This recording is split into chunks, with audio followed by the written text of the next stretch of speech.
Hello, and welcome to this interesting and unique video. I am surrounded by women in science, beautiful women in science.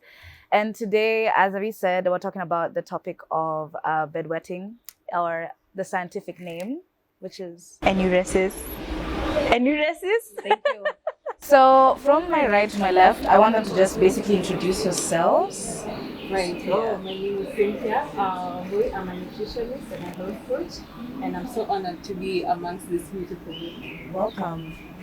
Hey guys, I'm Dr. Vundi. I am a psychiatrist and I focus mainly on mental health. I do a lot of work on social media as well. And I'm an extrovert and I love to meet new people. And I'm happy to be here. Thank you for coming. Karimi. Oh, hello people. Hi, my name is Dr. Karimi. I'm a consultant urologist who's very passionate about uro-oncology and recently added andrology. I'm trying to get into the social media space, so I have a small page that's actually called the Urology Clinic, where I tend to now, packet small information regarding different things that would affect each and every one of us. So yeah, thank you. Welcome, guys. I'm very honored to have all of you. I was very nervous because I thought it was gonna be like so professional, and I had been practicing the whole week. And I'm really happy that we met, and it's been so genuine. We've had a couple of talks, and I love your energy. So we're just gonna go straight into the questions. This is basically the public and the audience had been reaching out ever since I had to publicly go through some confession, but I saw that it's benefit for everyone to understand that there's a condition and it's very much okay and we should speak about it. So let's go straight into the questions, and I'm gonna start with all of you. However you feel like you wanna speak. The question is, how is your profession linked to the talk of today of bedwetting? So I'd say nutrition is the cycle of life. This is where the first thing you do is breastfeed, you feed. And so everything comes in together when we learn how to feed, and the food choices that we make daily in and out. This is what we do, we consume. And when you consume, there's only one process, homeostasis, right? And so there's a process of excretion and elimination, and this then holds everything together in terms of consumption and our body using the nutrients that it needs and then letting go of what it doesn't. So I feel like nutrition is so important for all of us, right? Yeah. For me, the relationship between bedwetting and mental health is like a vicious cycle. So mental health triggers can cause bedwetting, and then when bedwetting starts, it causes more stress and more tension. So it's like it just keeps getting worse and worse. So it's a vicious cycle. We'll talk more on the stressors, but when we are thinking about a person, a child, an adult with a bedwetting issue, you must see a mental health specialist together with any other care. That has to be the core of the treatment. Yeah. Thank you. Okay. Oh, so, as a urologist, first, you're terming it as bedwetting, but the medical term is actually monosymptomatic nocturnal enuresis, meaning it's just a symptom that would appear of you passing urine at night. So as a urologist, we have to first rule out any other thing that would be causing you to be passing urine at night without really awakening you up from your sleep. And therefore, I'm really the first person that people should reach out to, ideally. And then once we have ruled out any other condition that would be a cause of that, that's when now we refer you to, either the psychiatrist, a psychologist, or a nutritionist. Yeah. Question again for all of you. Is the condition of bedwetting common? And at what age is it rampant such that it is termed as a challenge or a condition? That's mine. Well, I have a lot of data, which I'll go through it from my side, and then I think Dr. Vundi will go through it from her side. So really, it would be a normal thing up to the age of around 7 years old, in which we say that this can be common. 5 to 10% of children at the age of 7-year-old actually do have the nocturnal enuresis, so bedwetting. And then this can ideally should reduce to around 2% in adolescents and then disappear later on. But what we have found out is that 7 out of 100 children actually progress with this condition into adulthood. And that's when now, well, people tend to come out and try to seek medical management for it. So really, 5 to 10% in around 7 years old, I would start worrying after 7 years old. But there are a lot of things that we would have to look at and analyze to be able to now tell you, oh, you can just give it some time, or you should worry about it some more. So yeah, Vundi? Yeah, you've answered it really well. For me, I would add that it's more common in boys.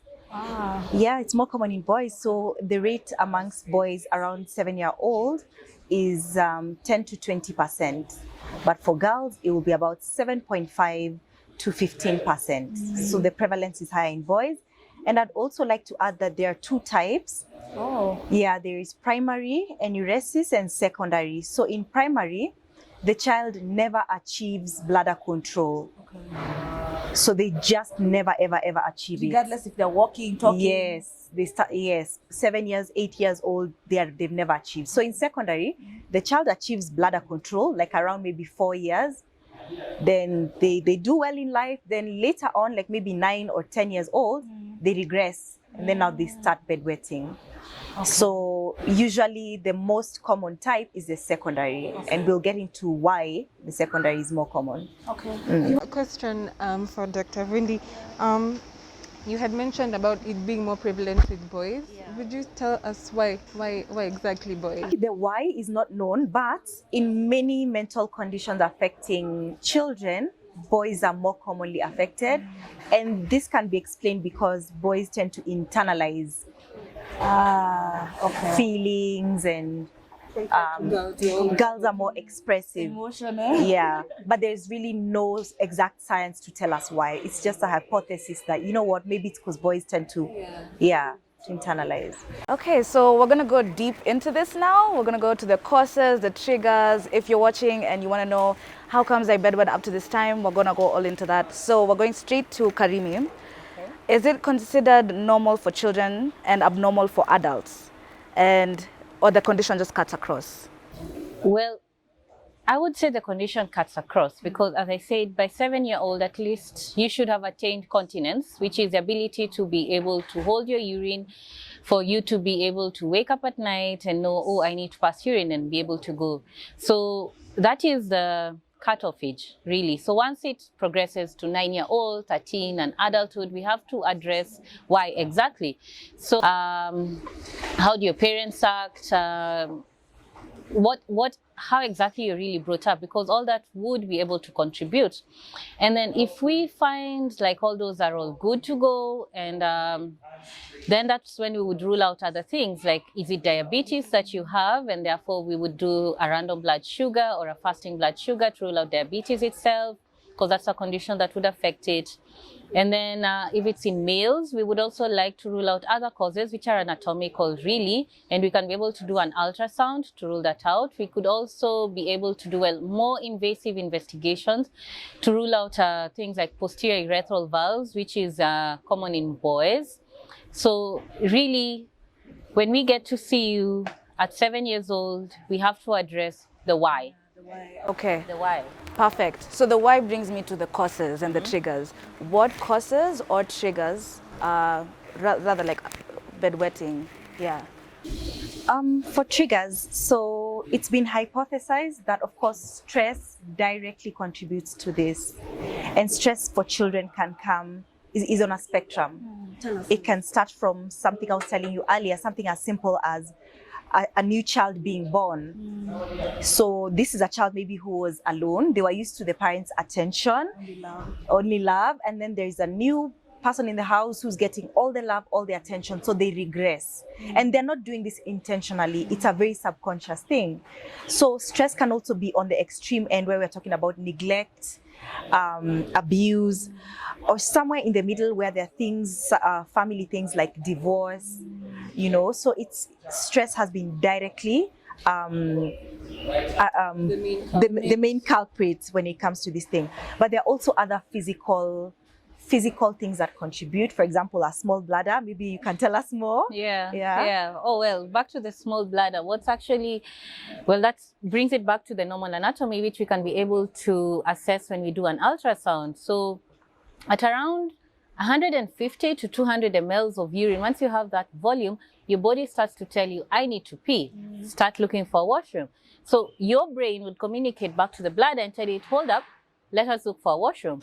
It would do that again at 300 mLs and tell you, I need to pass urine. I need to go. Again, your bladder or your brain might tell the brain, or the brain might tell the bladder, hold up again, give me some time. And that's what happens when we go for long distance travels, you know. And then by the time it's 500 ml, you have really stretched your bladder. Well, some people actually get to like 600, but that's really stretching the bladder.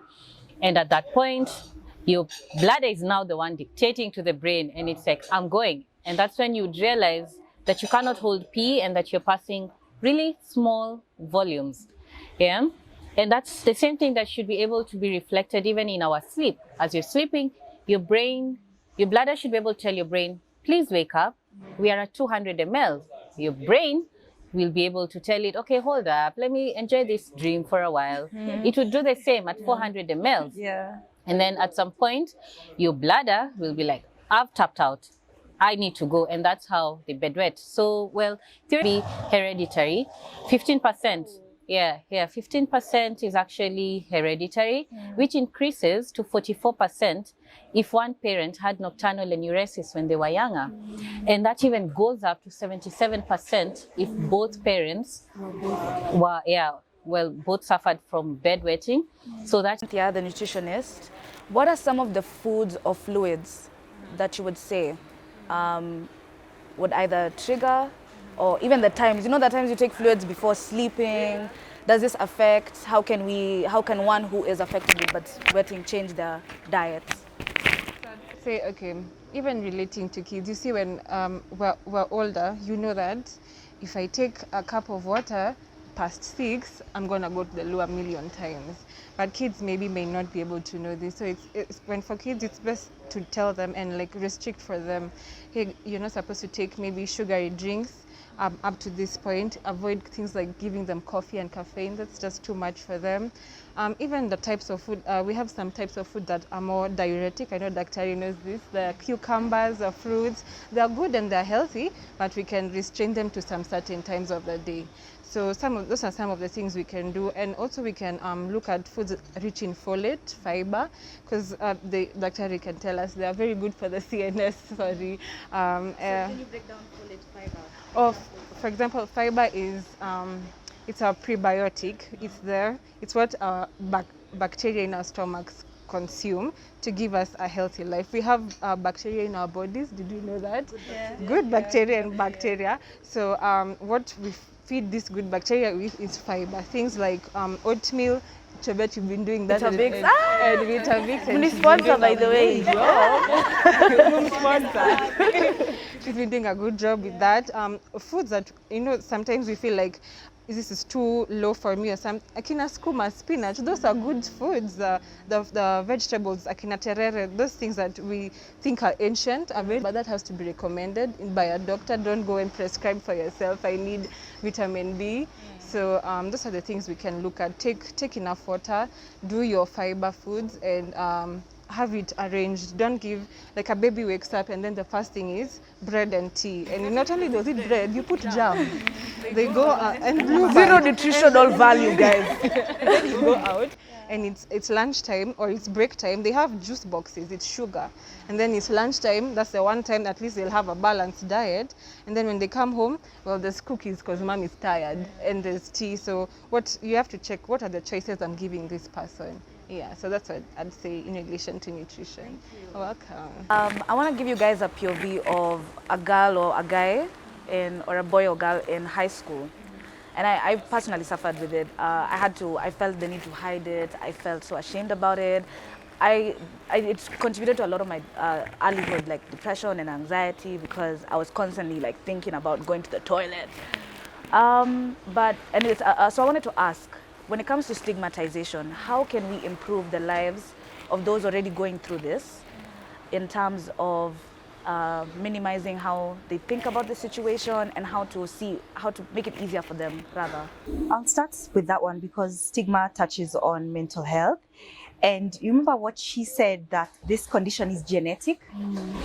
Most of the times when you see a child who's going through this, the parent probably went through it, or the parent probably had a sibling who went through it. And what they observed was harsh punishment. So what usually happens is when a child wets the bed, in the morning, unachapwa, you're beaten.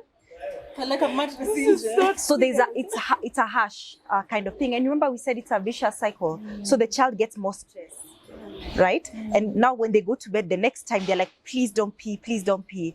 And remember, it's not an intentional thing, right? So they pee again. And now their heart is getting broken every single time. Their will is getting... Giving me PTSD. Exactly. So it starts from how we treat the people who have this condition. Let's forget about the punishment.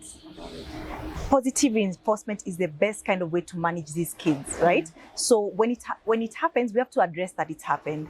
But let's take away the shame, the punishment, right? In fact, what we even do in psychiatry, we encourage the conversation. Like, okay, so you wet the bed, avoid labels, like, you know, sasa unarudi kwa mtoto tutakupeleka class 1 tena, avoid those kind of things. And another thing for stigma, let's not publicize this child's shame. So if your child is a bedwetter, the whole clan doesn't need to know. It doesn't have to be a topic of discussion at family gatherings, you know. Yeah, you don't have to come and tell the teacher, and then now the teacher says it during class. Yeah, so it's not a secret, but let's keep it private. Let's keep it private. And the other thing is just having conversations like this to normalize it and for representation, because there's somebody who's watching who's going through it, who went through it. So the more we talk about it, we normalize it, and we make kids feel like you're not broken. It's not that there's something wrong with you. You just have a condition, like the same way we have other conditions, right? And you can get better. So a lot of positive reinforcements. And with the ones who already have gone through the shame or the guilt, or currently are going through it, what is your advice to them? Healing, because you see, fine, so you've stopped bedwetting in the physical sense, but you still have the trauma you went through. Like, people probably made fun of you at home. Your parents probably used to beat you more than your siblings. So I would recommend, if you went through that experience, just go through therapy so you can heal from that experience, because you might end up having a child who's having that condition. Remember, genetics. So you don't want to start projecting your own trauma on your kid. So just heal for your sake and for the sake of your kids. Beautiful, thank you. I really like That was because then nice. when we're parenting next, it won't be passed on to our generations. Yeah. And the more we educate each other, I feel like it's passed on. So finally, I guess we can talk about the remedies and treatments from all across. Whatever you guys think. We can start with Karimi. Yeah. Well, I think so too. Yeah. So what are the remedies really? We have to first, take the clinic. Management starts all the way when I first see you, when I first assess you. What exactly is causing it? Could it be a urinary tract infection, a UTI that's causing it? If it is, then we treat that.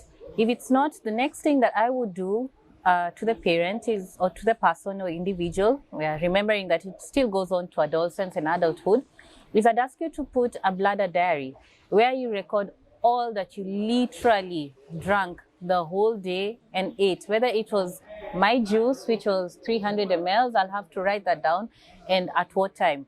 So you do that for at least 3 days, and then you also monitor your urine output at night for 2 weeks minimum. And what do I mean? When I say monitor your urine output, you can find a parent wants, well, let me just go back a bit. In this new age parenting, we find a lot of societal pressures, really. I see parents post that my 1-year-old child is, okay, I'm ready to start potty training them. This is a 1-year-old child, cannot be potty trained. We are really trying to push children to what they are not. And later on, when they regress, we ask ourselves why. So again, everything should really be age dependent. And if the child is not ready to be potty trained, which again is something that I advocate for, give them time. So for this patient who is bedwetting at night, still keep them in diapers. at night. Reason being, you want a child who's still able to sleep well at night so that they can be able to perform well during the day. And if they're not able to sleep well because they bedwet, and you can imagine they have bedwet, it's a wet bed. There are those ones who are left to stay there the whole damn night. There are others who, well, we have to start changing the bed sheets at night. So how many hours of sleep is this child getting? How is their performance in school on the following day? So at that period, for at least 2 weeks, put them in diapers and then monitor. In the morning, you're able to weigh the diaper and estimate how much volume of urine that patient is actually producing. And then plus also the first amount of urine that they produce in the morning. In all that totality, you will be able to tabulate it, and then we come and go through it. Meaning, is a child passing too much urine at night, which is now the monosymptomatic nocturnal enuresis, and therefore we'd be able to address it with a nutritionist where we reduce the volume towards the evening? Or is it diabetes insipidus, which is actually you just producing, you're just losing water through and through. And when that becomes more than, is it 30% of your total urine output in a day, then that becomes a problem when it's purely at night. So those are the things. We first ask you to do a bladder diary. We first ask you to monitor your urine volume for at least 2 weeks. And then we're able to come back and we assess, is it something that I can take care of? Or is it something that would need a referral to a psychiatrist, a psychotherapist to be able to deal with it? In Western countries, we have an alert where, remember when I mentioned that your bladder communicates to the brain and tells it, please wake up, I need to go. So in Western countries, there's actually a device that's able to tell you, this is how much urine I have, and now send an alert. It can either be tactile, meaning it starts vibrating and the child is able to wake up. Wow. Yeah, or it can also be a sound. It's literally an alarm which rings and tells you need to wake up. And then that's how we bladder train. But for now that we don't have it, we just do the normal bladder training where you wake up a child first initially after 2 hours, then after 3 hours, then after 4 hours, and then you're able to see how they are. Remember, you don't want the alert to be too high in their brain. It should be a low alert such that the brain is able to read and record 200 mLs, I need to wake up, I need to go. And then if I can't handle it from my side, well, I refer to the psychiatrist, like vundi. What did you say are your treatments, your remedies? So treatments, of course, it's a multidisciplinary thing, so we can't do it alone. And I would really like for any person who's going through this or has a child who's going through this to don't try and manage it at home by yourself. Reach out to the professionals, because what's going on is, you as a mom or as a dad, you're trying to deal with it by yourself at home. By the time you're coming, it's been 3-4 years. So come to us. And one of the things we do, we educate you as a parent. So psychoeducation, we sit with you, we tell you this is what it is, this is what it's not. So psychoeducation is a big part of it. Number 3 is conditioning. So I don't know if you guys know about classical conditioning. You know that experiment, the Pavlov experiment, where the dog hears a bell and he just starts salivating. So I'm not saying children are dogs, but conditioning works like that. It's what she was saying. Every single time, if you wake up the child at a particular time to pee, every single time, their alarm clock will change and they will know to wake up before they need to go. So there's that. There's restricting fluids, which she'll touch on. But on a more mental aspect, there is something called involving the child in participating in the healing. So what tends to happen, especially in the African culture, is you take your sheets, you take your mattresses, go wash. So what needs to happen is we need to participate, the parent and the child. We do it together. So it's important for the child to clean up so that they can be part of the resolution. So let's avoid that thing of the sheets being taken by the nanny and they're cleaned and the child doesn't see what has happened. They need to see what has happened, and then mother and child or father and child clean them together. They don't have to get super clean, but the act of you doing it together is a loving process. It's like, don't worry, we can do this. Exactly. So you and the child clean the sheets together. And slowly with time, it takes away the shame of it all. And of course, therapy. So the child can even get into therapy and you explore those underlying things. Do you feel there's a problem in the home? Yeah. Do you want to talk about bullying in school? Is something happening? So therapy is a big part of it. I think the best thing is taking away the shame away from it, because that's what holds everything, shame and the guilt and the feeling, oh, there's something wrong with me. So for me, I just concur with Daktari, limit your fluids. I like the food diary. We also do that in nutrition, where you list down the foods that you've been taking and what amounts that will help you like track even with the child. We've done this and we've done this today. We can also try elimination diet, where you see, okay, so if I eliminate these fruits, I don't really bedwet at night, or I don't really rush to the loo suddenly by eliminating these types of food. And then another thing is also check constipation, so that it's not also like this child barely gets enough, water and fluids in their body. What was my experience?